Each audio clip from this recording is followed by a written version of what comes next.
Say, answer me this, will you? Why is gold worth some $20 an ounce?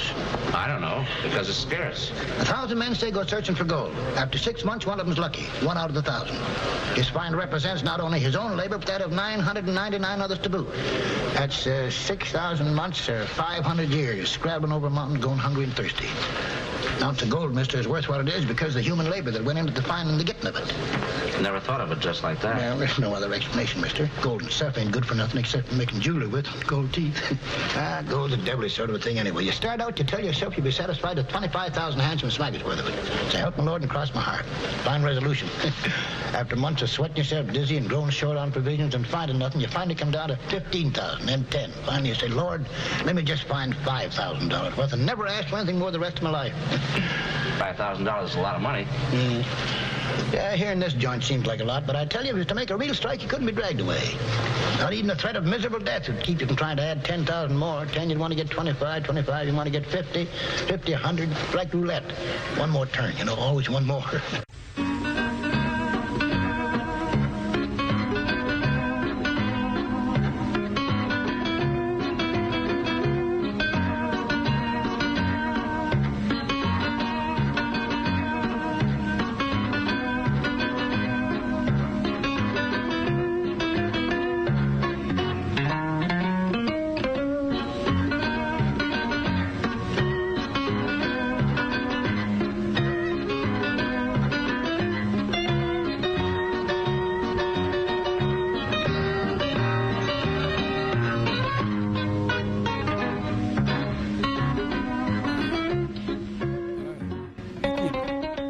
Third Man. I think it came out the same year as Treasure of the Sierra Madre, 1949, 1948. That was Walter Houston from his Academy Award-winning role, Best Supporting Actor, in Treasure of the Sierra Madre, which was directed by his son, John Huston. And it's based on a novel by a very mysterious character, a very intriguing character, and elusive, to say the least, a guy by the name of B. Traven, B. Traven, which was a pen name for Red Maloot, which was a pen name for a dozen other names. Nobody knows who he. They know who he was, but they don't know where he's from. They know where he's from, but anyways, it's a confusing story. But he was a diehard Marxist. Okay, and he was around Germany during the war and during the revolution, the communist revolution in 1919, that was suppressed by the socialist government along with the Freikorps and the army. And the guy was a far left labor leader. He had his own, I think it was called The Bricklayer was the name of his publication. Well, they got shut down, and he fled to Mexico because they were trying to kill him, and he went by B. Traven, and no one could ever actually identify where he was and how he did it, but he wrote about 11 novels. At any rate, we're not talking about B. Traven today. We're not.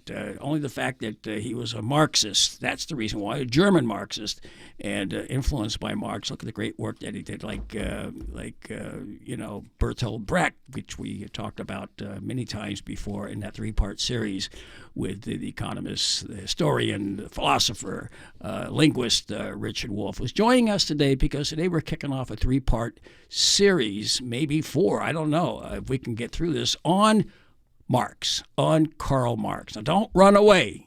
I know people hear Marx and they run, Reggie. They run. You know what I mean? Seriously. No, he's a Marxist. He's got cooties. He's got cooties. Oh, my God. Yeah, right. Well, Marx is, I think, the most influential and consequential philosopher, and he was a philosopher on top of economist in last 1,000 years. That's my belief. And he's really, you got to get to know him, folks. You really got to, because Trump definitely doesn't know him, and nobody in his cabinet does, or anybody in the Senate knows anything about Marx. But you know who knows about him? Dr. Richard Wolff. Dr. Richard Wolff, I don't have to give you his credits. He's got a show, it's Economic Update, and he's got that book out that you can get at his website. It's called Understanding Capitalism and Understanding Marxism. So he's not afraid to talk about it, Karl Marx. And, by the way, today, is his partner, not his boyfriend, his partner, his writing partner in many of his works, Friedrich Engel's birthday. Just so happens to be his birthday today. So that being said, Richard Wolff told me that the other day when we were talking about some kind of outline here that Marx was really into romantic and classical music, particularly Mozart, and he loved the magic flute. Well, we don't have the magic flute, Reggie, but we do have the Marriage of Figaro, and this is by my favorite soprano, and she's not from Germany, she's from New Jersey, Friederike von Stade. And we'll be right back with Richard Wolff. Non so più cosa faccio, ogni poco lo so, non ignoto, ogni donna che perde colore, ogni nome mi fa palpitare, ogni nome mi fa palpitare, ogni nome mi fa palpitare, solo a nome d'amore di letto, e se intorno mi sempre petto, a parlare mi sa d'amore.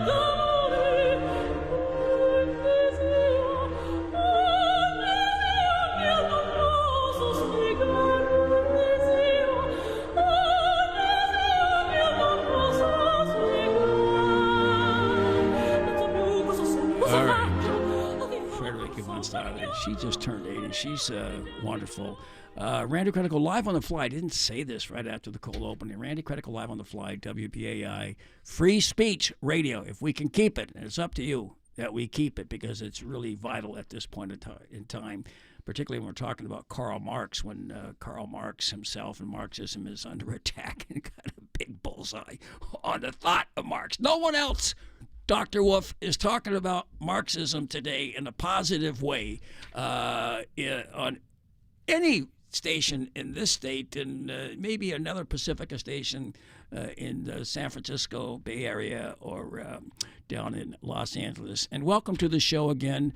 I'm a little over my head with Marx because he's such a huge character and the work is just boundless.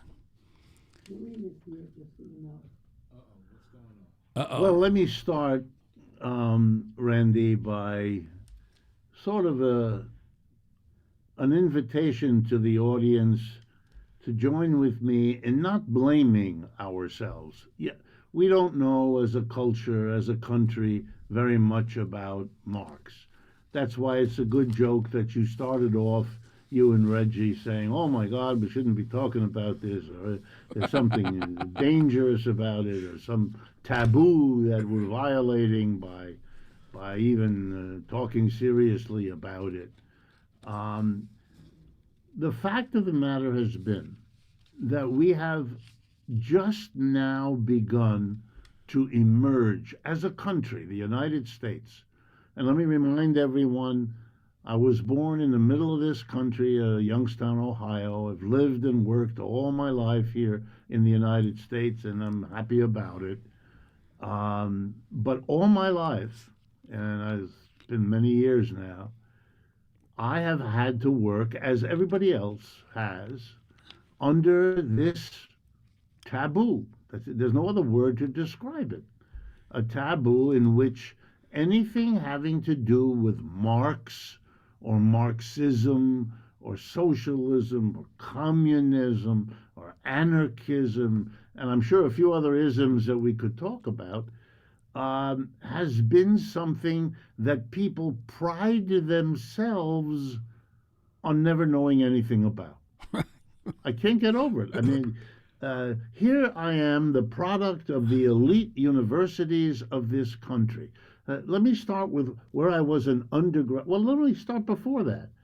I went to school in a suburb of New York City that receives this radio station, called New Rochelle. My parents happened to go there. The schools were supposed to be good. So my sister and I went to public school in New Rochelle. And we took courses in the high school like everybody else. And there was never a mention of Karl Marx.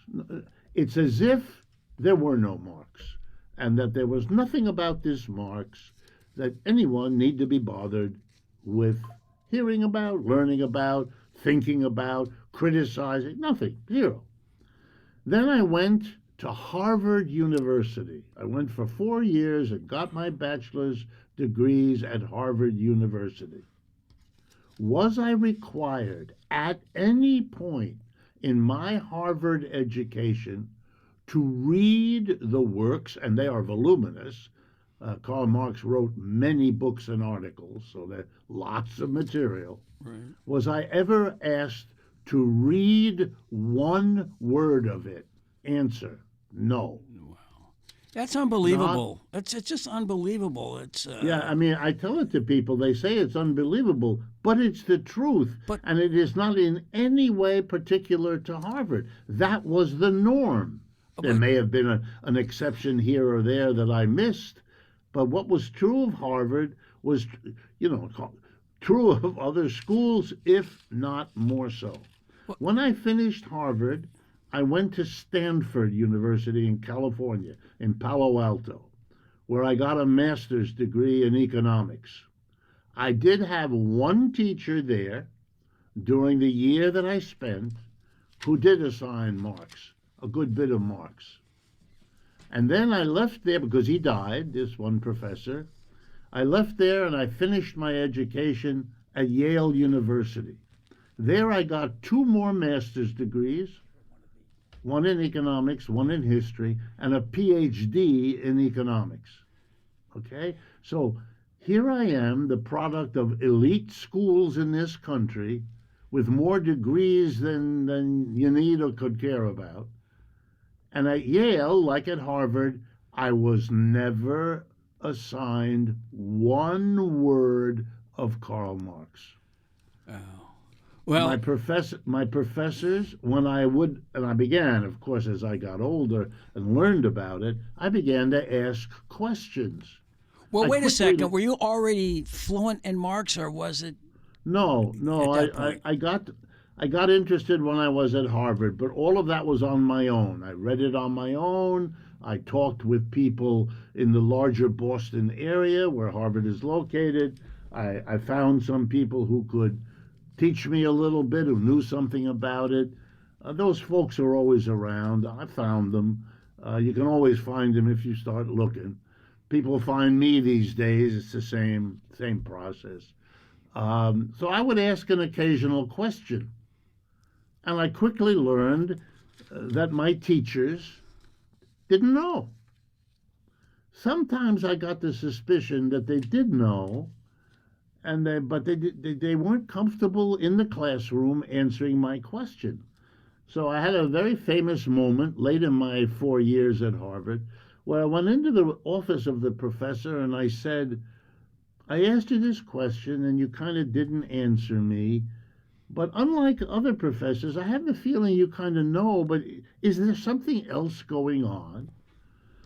And he got out from around his desk, went to the door to this little office, closed the door so we wouldn't be overheard in the hallway. And he said to me, look, you have to understand that this is not a topic that is safe for us to talk about. If I answer your question and go into the detail that your question requires, I risk that some of the students will think I'm interested in Marxism. And then, even in casual conversation, they might mention their Marxist professor. Now, I'm not a Marxist, the professor told me, but I cannot risk such a reputation. So you're going to get from me an answer, and here's what I suggest. If in the rest of this semester you have questions that are about that, don't ask them in the class because I will not be able to satisfy you. But you come and arrange for office hours in the office with me, and I'll be glad to talk to you about it privately on condition that you understand that our conversations are in confidence. What am I going to say? I'm a little student. I'm not going to offend the teacher. The teachers were often very nice, and I was learning from them, so I had no bad feelings about them or anything like that. And so I accepted that. And the result was that my fellow students, I think I enjoyed telling you on an earlier program, Reggie, that sitting next to me in my Yale classes in my PhD in economics was one of the few women. And in those days, it was a field that mostly men registered for. So when there was a young lady in the class with us, we all noticed that. And her name was Janet Yellen.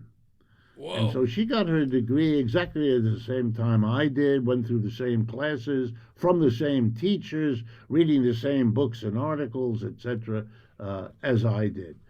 The thing was, she wasn't interested in Marxism, which, if you follow her work to this day, is obvious, whereas I went off and learned it on my own because the university at Yale, wasn't. And I had teachers who were, quite a few of them had won Nobel Prizes and were otherwise very, very famous, globally famous economists. So why am I telling you this? Because for the last 65, 70 years, the United States, not before, but only the last 65 or 70, the United States has been a little bit like the bear who goes into hibernation, by the way, around this time of the year when it gets cold. And you don't see or hear from him again until the springtime. And so the bear doesn't know anything about what happens from November when he goes into the cave until April when he comes out.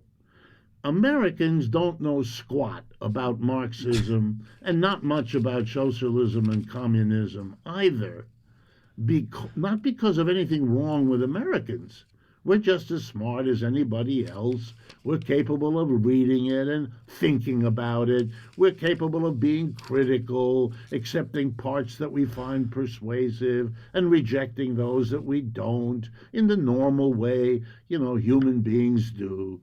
None of this is a failure of ours as a people, but it is a recognition, or it should be, that if you have a political turn of the sort we had after World War II, then it can have terrible effects on the knowledge, on the intelligence, on the history, on the awareness of a people. And that's what Americans have. They have no clue because all of that was considered to be so terrible, so awful, so beyond the pale that you should not learn about it, you shouldn't study it, you should never take it seriously, don't give it your time, don't get near it. I mean, I could go on, but you get the picture. Right. And the same thing, it was around, from the end of the 19th century up until the 1920. There were a lot of people that were influenced. You got Jack Reed, you got Big Bill Haywood, you got the masses. I mean, there are tons of newspapers out there, magazines that were Marxist. Let me give you some more examples of how rich the history of Marxism and socialism and communism are in the United States. I mean, I can do it for you about other parts of the world, but let's do the United States. Over 100 cities in America have had elected mayors who were socialists. In other words, here we are sitting in New York City. I pick up newspapers here in New York, like everybody else, and I read about Zoran Mamdani, a socialist who just won the election and will be the next mayor come January of New York. And I read articles, I listen to people talk, as if this were the first time a socialist had been a mayor. I mean, this is the sign of how bad the historical disaster and the taboo has been. Hundreds of cities. When I was a student at Harvard, I learned and I studied the story of a nearby big city, sort of between New Haven, and New York City. It's still in Connecticut. It's called Bridgeport. Maybe many of the people listening to this program know of course, where Bridgeport is. It's one of Connecticut's three big cities, New Haven, Hartford, and Bridgeport. And Bridgeport, for many years, had a socialist mayor. Nothing unusual, nothing awful happened to the city because of it. When he was elected, he took office. You know, the schools ran, the garbage got picked up, on and on and on. He ran the city, did a pretty good job of it. Milwaukee was, for many years, a city in which socialists were mayors. And as I say, there were many, many, many others. Right.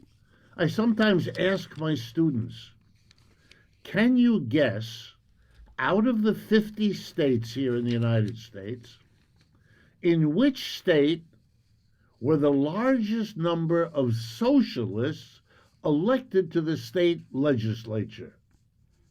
I know. And they guess and they guess, and of course they don't get it. Right. And I say to them, you'll keep guessing, you'll never get it. I'm going to tell you because you'll be surprised. Oh, will not be surprised. Listen to me. Here is the state in which the largest number of elected representatives were socialists. Oklahoma. Right. Okay? That just gives you socialism was a very important movement. Had lots of elected officials at all levels in Oklahoma. You want to know other states where that was true? New York had a lot. New York had them. Right. Massachusetts had them. Wisconsin had them. California had them. And I could go on. You couldn't go to Alabama with that, though. Little less in the South. But you had them there. You had them Mississippi there didn't have also. any. The truth of the matter is that it's been very, very sad for us. Right.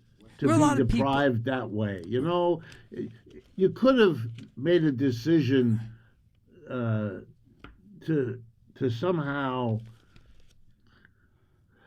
organize your political life to be critical of the Soviet Union. You could have, without making it a taboo.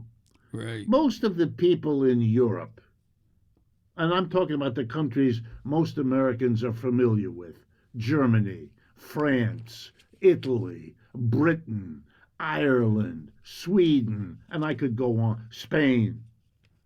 Every one of those countries is part of NATO, is critical of the Soviet Union when it was there, is critical of Russia today.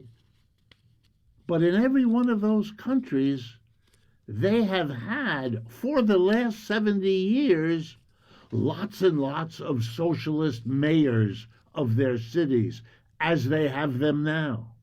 Lots and lots of socialist members of their parliaments, as they have them now. Lots and lots of socialists with the highest positions in the country. The president of France has been a socialist. The current president of France, Mr. Macron, used to be a member of the Socialist Party in France. Yeah. Nobody thinks that makes him ineligible or weird or you name it. The current government, Mr. Sanchez in Spain, is a socialist. And I could go on and on. Only in America, Right. for the last 60 or 70 years, only here did we have the kind of taboo, the kind of censorship, and that's what it is. Right. It is. Censorship, taboo, silencing. That's why Bernie stands out. Bernie Sanders, back in the 2016 presidential campaign, did something no politician had dared to do in America for the previous 60 years. Namely, when someone said, "Aren't you a socialist?" didn't answer, "Oh, no, never," but said quietly, "Yes, I am." But, you know, I got to stop here for a minute. None of these people, and I don't know about the mayors, would say that they are adherents to the philosophy of Marx. You could say socialism, that's one thing, but to say that, and Marx had a definite impact on the all socialist movements. And there were already socialist movements before he was born. You know, Marx is even, socialism may be a dirty word or a taboo word, but Marxism is even more stridently dirty. And I want to talk about Marx here. About, but there's a very particular reason for that.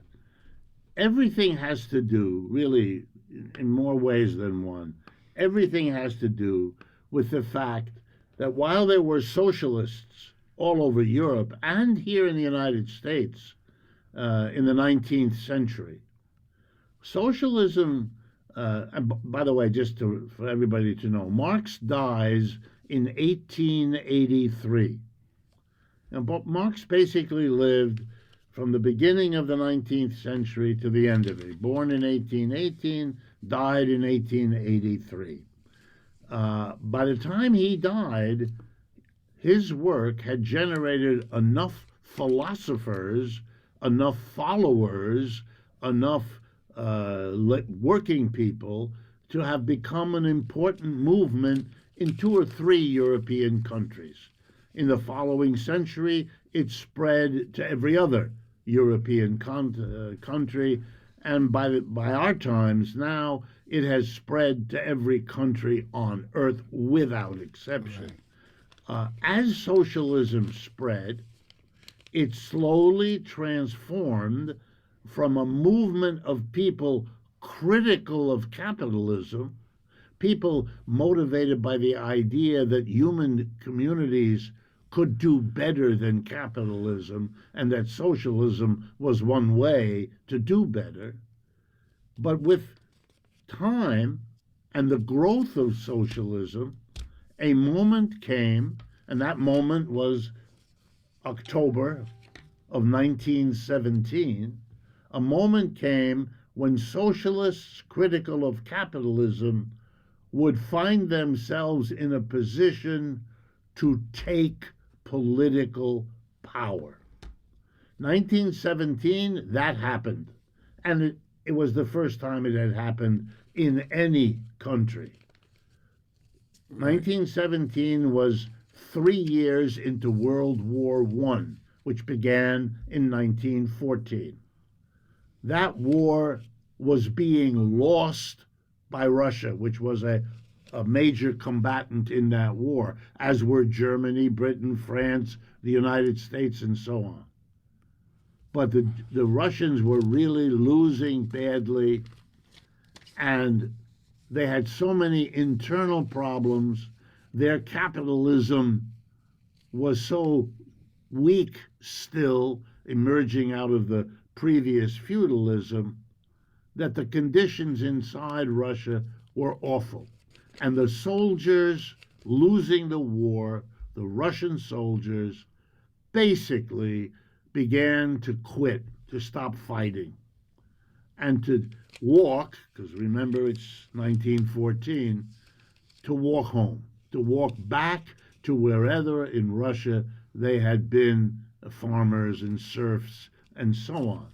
And when they got to the big cities, Moscow, St. Petersburg, and so on, they were met by socialists who had been active in those cities. And the socialists had mobilized workers in the factories. And they said to the workers and to the returning ex-socialists, why don't you help us change this society from the one that makes a war as horrible as World War I does, and that loses it on top of it, into a much better society. Let's make a revolution. And their leaders, whose names I think people know, Lenin, Trotsky, eventually Stalin, and others, were very persuasive. The conditions were ripe, And so in 1917, in October and November of that year, they made what came to be called the Russian Revolution. They overthrew the old emperor. In Russia, it's called a czar. They overthrew the czar, and they overthrew capitalism, and they established the first socialist government. Right. And now here comes the answer to your question, or the point you were raising. When they were asked, what inspired you? Why are you doing this? Where do you get the confidence to be a socialist, to make a revolution, and to chart a new course? They answered, our inspiration is, of course, lots of different things that comprise the socialist tradition. As you just said, Randy, all the earlier socialists and all the experiments with it. But they said one thinker towers over all the others in having been the inspiration for what we're doing. Right. And that man is Karl Marx. Right. I want to stop you right there. It's a little bit like saying, if you ask someone honestly, why are you pro-capitalist? If they've been educated, if they've thought about why they like capitalism, they might say Adam Smith or David Ricardo or maybe even John Stuart Mill, the great thinkers for whom capitalism was the expression of what they thought a good society should look like. So, people who do these things have key thinkers. And Marx, if you ever go and read him... Oh, I'm reading him right now. There's a lot of things I want to ask you about his early life. I'm glad to answer it, but before we do, let me be blunt with people here. Having read Marx and worked my way through it, I have to be honest with you. I am deeply impressed. I always have been. Me too. This is some of the greatest social analysis that the human race has produced. But by the way, I love Adam Smith, The Wealth of Nations, the founding book of modern capitalism in many ways. I've read that book. I've taught that book to my students. Every now and then you come across great pieces of literature that you ask every generation to read, because otherwise you spend your time reinventing the wheel. People have figured things out, and that's why they write them down, to give us a leg up so that we can take the next steps to make the world a better place, beyond those that these people took and were able to understand and to write down. Right. If you really want to get a brief, just a primer, read, and I did this week, is Lenin's 1914 brief biographical sketch of Marx. All right, there's a lot there, but and he takes you back to the beginnings of Marx's life and who influenced him. You just mentioned Adam Smith, and there were others. Hume influenced him. So let me go back to that period of time. This is obviously going to be a 3 or 4 part series because there's a lot of things. I've got 5 pages of notes. I want to go, Marx was born in 1808, right? Am I right? It was 1818. Right. Yes. So 1818 he was born. He dies in 1883. 65 years old. I mean, look, I tried reading Das Kapital, and it's a huge work. Just the first volume is like 800 pages. You get through the introduction, but it's addictive. Reading Marx is addictive, and there's so much there. So he starts out. Let's humanize him. He grows up in I don't know if he was in Bonn, from Bonn. He went to the university there, but he's this is back in. let me just I very want to talk about briefly his interrupt family, and the influence of his family, because he came from a well-to-do family to begin with. Yes, he was a middle-class kid. He grew up in the city of on the border between France and Germany, which means that the city, that the little town actually, is called Trier in German Right. and Trèves in French. It has two names because everybody there is bilingual. So Marx grows up speaking German and French, as all the young kids in that area do. His parents are solid middle class parents. They bring him up to be an educated young man in the period of his time. His father works in the governmental apparatus there. His father is a part of a very important movement at the end of the 18th century and into the 19th century. And it's called Freidenkig in German, which means the free thought movement.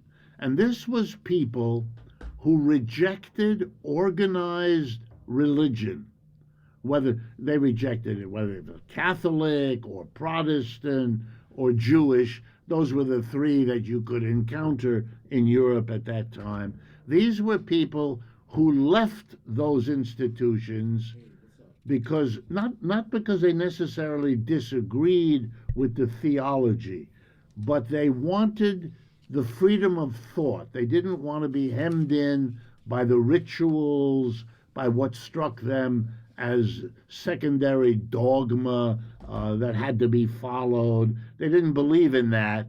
They didn't believe in the hierarchy of the church. They took Christianity seriously as a philosophy, as a set of ideas about the world, but they wanted to think freely. So you would encounter all over Europe in these periods of time free thinkers. And these were people who had been particularly shaken and created when the old institutions, including those of the Christian churches and the Jewish synagogues, had been shaken by the French Revolution of 1789 and by the American Revolution of 1774, 5, and 6. Both of those revolutions were very important for Marx's father and for Marx. You know, Marx comes about 40 years after those revolutions, and he is all excited about, for example, the slogan of the French Revolution, liberty, equality, fraternity, or the slogan of the American Revolution, democracy. He believed in those things. He wanted a secular world which combined what was the best of the Judeo-Christian tradition, out of which Marx knew he had come, with the revolutionary breakthroughs that had created a new and free France and a new and free United States. And that was his inspiration. That's what he believed in. He was part of a generation for whom the French and American revolutions were the most important historical breakthroughs that they had ever imagined. Yeah. So he goes to these, he gets this great education. His father makes sure he gets his parents had an education. His father had to, because it was so difficult. The anti-Semitic atmosphere in Germany was so profound. I read the biography on Mendelssohn, and his family went through, they were born roughly at the same time, although he died at age 38. Went through the same kind of hardship, and he converted. He was a rabbi, his father, and he had to convert to Protestantism. And at any rate, and then Marx grows up, gets his great education, and his master is on Epicurus, all right, to get his master's degree. I don't know where he went to school. And then this is 1841. And then he starts writing, and he really gets heavy and gets involved with this communist league there. But he had been influenced. I want to go to the people that influenced him. There were Kant was a big influence. Hume was, the French socialists were, and the British economic theorists were, like you just mentioned, Adam Smith. I mean, he was really particular, very bright and hardworking, and like I said, and prolific at this point. Randy, let me interrupt again and a little bit more humanizing him by giving you some information. I'd love that. That education was very classical. So, for example, he was introduced to Shakespeare. He was introduced to the great literature, Thomas Aquinas, St. Augustine. Oh. That was the kind of education. He learned Greek and Latin because that was what education meant at that time. Only a very small percentage of the people ever went to a college or a university. I mean, like 3, 4, 5%, if that. So to say that Marx was educated means he was in that small group of people. If you read Das Kapital, for example, one of the things that will strike you is that there are countless quotations from Shakespeare. There are countless quotations from Dante, the great Italian, Il Ferno, Dante's, yes, Inferno, yes, right. All of that. These literary references, like his love of Mozart's music, that was what educated people of that time understood by the word education. It meant that you were exposed to the greatest products of human thinking that people knew about, that they had preserved and copied, and eventually when they learned how to, printed, so that the next generation could build on what had gone before. And Marx was deeply respectful. That's why it is such a weird behavior of the United States, for which we will, in the years to come, be rightly embarrassed, if not ashamed.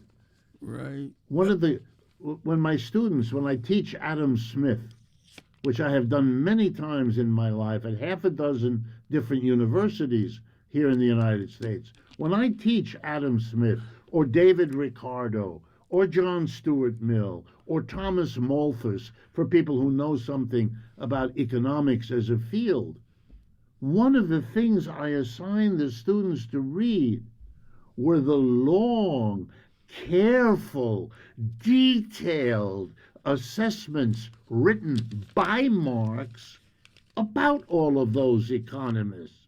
He didn't dismiss them. He didn't breezily say, oh, nothing there. He didn't run away. He didn't hide.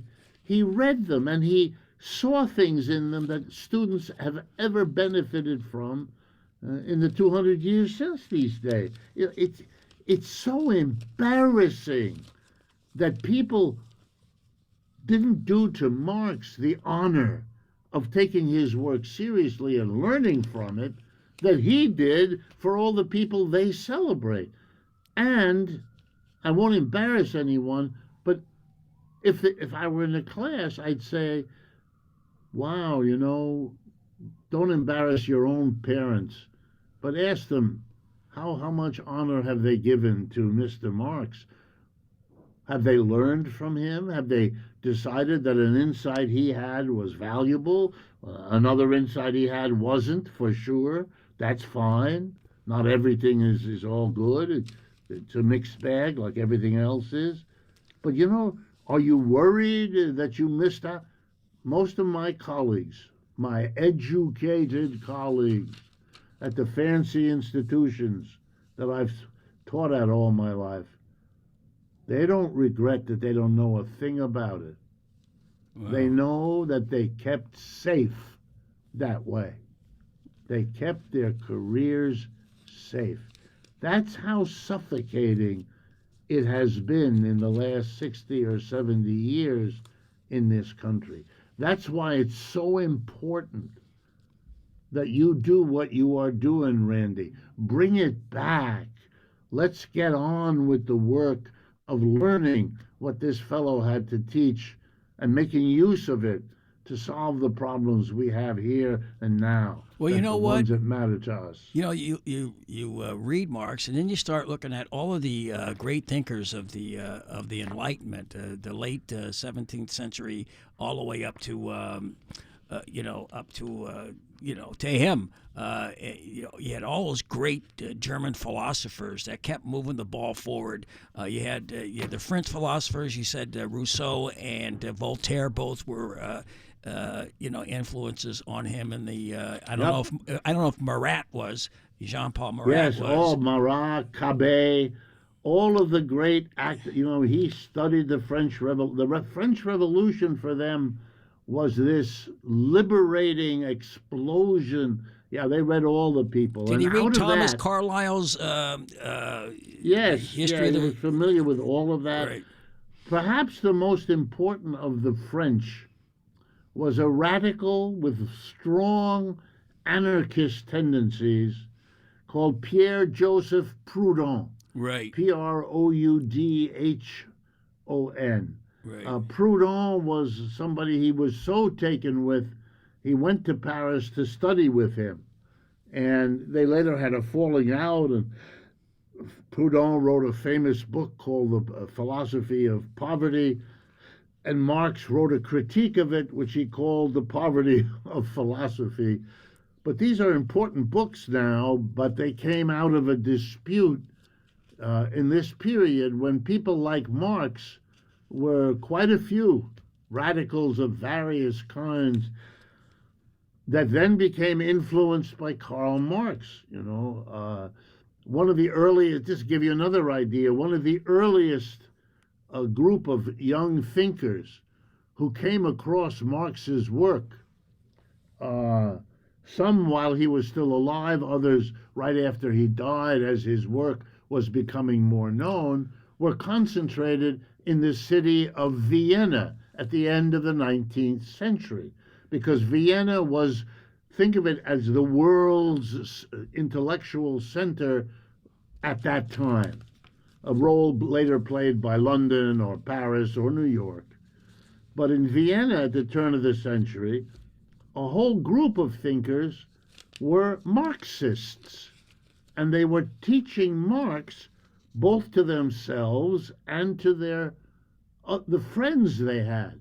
And some of the friends will be recognized. You'll recognize their names. Ready? Here we go. Sigmund Freud. Right. Right? Ludwig Wittgenstein. Yeah. Wow. Rudolf Carnap. You know, Richard Strauss. On and on. Giants in their fields who may never even have known Marx, but had come into early contact and been shaped by Marxism. And the longer you go closer to our time, the more, and I've noticed this all my life, the more you encounter people influenced by Marx, and here's the funny one, that includes Americans who don't know that they're influenced by Marx because they've been so busy keeping clean and not having anything to do with it that they didn't realize that their roommate or their classmate or their colleague at the university in endless conversations with them was sharing Marxian insights without telling them that they come from Marx. All right. So, now so that they had the benefit of Marx and everything before him. Those last 2 centuries from 1790 or not 1690 on. You have all of these great books that they have access to. They didn't have cell phones, so they weren't distracted, and they could bury themselves into reading and learning. You know what I mean? I'll tell you something. I am now. I'll tell you something. You know, preparing for this, I've been watching a lot. I don't watch any of the political shows anymore on Ukraine and Gaza and all of that because everyone's saying the same thing, and nothing's changed. And so it's I'm into philosophy again, as I was. You know, I read Marx. I read the Communist Manifesto when I was 20, and I read everything that was. I read a lot of philosophical books. I didn't read The Inferno, and I didn't read. I wish I had, and I'm going to. It's going to take me a year to read it. Is Goethe's Faust? All right. So Marx was able to absorb all of this information. He was already intrinsically very bright, and so he filters this, and he comes up with his own philosophy, and he says everything. Economics is history, is political. Economics is political, totally political, and he takes you through the centuries, right? He goes way back, before serfdom, 2,000 years ago, and can walk you right through it. And so he had that benefit. And plus, he was very special. We just say he was like a one of a kind, that there was no other writer that could have done what he did and really understand it. Was he just a special individual? Yeah, this was those kinds of people come along. That's why we all read St. Thomas Aquinas or Augustine, or I read those. the great Shakespeare, Goethe in the German language, Emile Zola or Balzac in the French language. There are these giants who for reasons that are a little bit mysterious, have whatever it takes to bring the many different things going on in the world into a shape that can be spoken about, to make it possible for us to see in the world things in the world that we just didn't register. You know, it's like encountering a fantastic painting hanging on the wall in a museum somewhere, and you stop dead in your tracks because that painter, for some reason that he probably didn't know, just captured the meaning of a sunny day, the look on the face of a young child, or the sadness of an old person nearing death, or whatever it is that captured that painter's, or that sculptor, or that poet. You know, people have abilities, and they're half aware of them. They're half aware where they came from. And then every now and then you have people who do that, but they really do it in some extraordinary way. And I'm going to give you an example. Last night I had a free moment sitting in front of my computer. I must have hit the wrong button. And suddenly I'm confronted with a concert, must have happened 50 years ago. And there on the stage is a black American man, African American man, named Chuck Berry. Yes. And Chuck Berry has a guitar, and he struts across the stage with his band. I am transfixed. The music is spectacular. The irony in his choice of words, the twinkle in his eye, the way he puts it together, not even to speak of the musicians around him, who are, of course, highly polished as he is. And when he was done, the next one on there was B.B. King.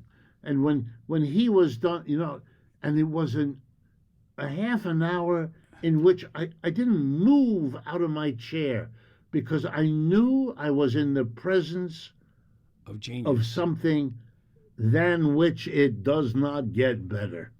I agree. This is the best. Absolutely. It's like going in that ultimate French restaurant, sitting down and realizing what a master chef can do with a potato that you never imagined. Well, Dr. Wolff, we've just scratched the surface because we're not going to be able to do it. We have a few minutes left. We didn't get to Hegel, and we didn't get to his early writings. We didn't get to his later writings. There's a lot I want to talk to you about. I got to tell you, I have 5 pages. I've been reading a lot, and there are a lot of things I want to ask you. And this is a good foundation right now. I hope you'll continue with this discussion. Oh, I'd be on glad Marx, to. Let me leave you with a teaser about Marx and Hegel. Hegel, the philosopher, who was a teacher of Marx, he was, in a way, the culmination of German philosophy that begins with Immanuel Kant, go through Fichte and Schelling, 2 other giants, and then culminates in Hegel, who Marx was lucky enough. If Marx is a great man, it's partly, as he is, it's partly because his teacher was Hegel. I mean, of course, one is led to say. Well, one of the things Hegel is famous for is explaining that human beings, when they reason always in such a way as to encompass, or at least try to encompass, here we go now, the contradictoriness of everything. To use simple English, that everything has its good and its bad side, its plus and its minus, its coming and its going, it's being fixed, it's being endlessly changed.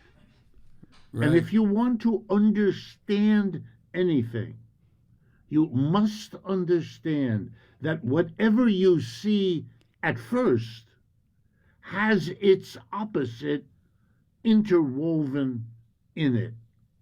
Wow. Capitalism, here comes the punchline. Oh, here's the punchline. Capitalism has in it, as Marx loved to say, the seeds of its own demise. Wow. Just like you and I, who are alive in our lifetime, produce what will kill us. Yeah, that's exactly where I was going to go next, but we're out of time here. That was the quickest. That was the quickest hour. Seriously, we just scratched the surface, but we're going to continue this because we're making up for 75 years. I of know. hibernation. There's no way you could do Marx in 1 hour. This is like it's like one of those Ken Burns documentaries, but much hipper.